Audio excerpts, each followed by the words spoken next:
In other news, Donald Trump has told his Secretary of State not to waste time negotiating with the North Korean leader. The president took to Twitter. This is what he said. "I told Rex Tillerson, our wonderful Secretary of State, that he is wasting his time trying to negotiate with the little rocket man," referring to Kim Jong-un. He then followed that tweet up with another. "Save your energy, Rex. We'll do what has to be done!" Exclamation mark. Well, earlier, Mr. Tillerson had disclosed the US was directly communicating with North Korea on its nuclear and missile programs, but that Pyongyang had shown no interest in dialogue. Well, let's get more of this. We can cross live now to Washington and speak to Gary O'Donnell, who's there for us. Gary, so publicly undermining his US Secretary of State?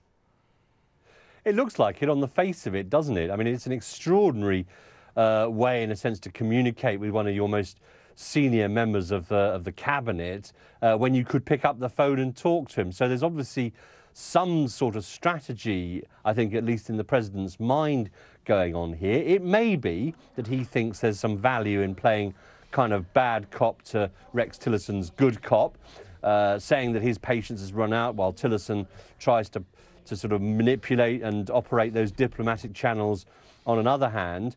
However, the North Korean leader is not known to react well to personal insults, a bit like the president himself in that sense. And calling him little rocket man and all this kind of thing is not going to, I think, make him well disposed to listen to any diplomatic overtures. So it's a curious strategy. Have we heard anything from Rex Tillerson?